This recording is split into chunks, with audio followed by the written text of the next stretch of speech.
quality was number one. It had to be the best made product that could be made.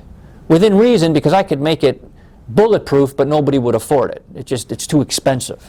So it had to be able to meet the market need, but not compromise quality. So we needed a bulletproof product. I had it independently lab tested. You go on our website, you can see it under the quality page. We tested it with, competitor products, and what I expected happened. The competitor products, unfortunately, they delaminated under the stress test we gave it. Ours didn't, and that's how it should be. I wanted to make that level of quality.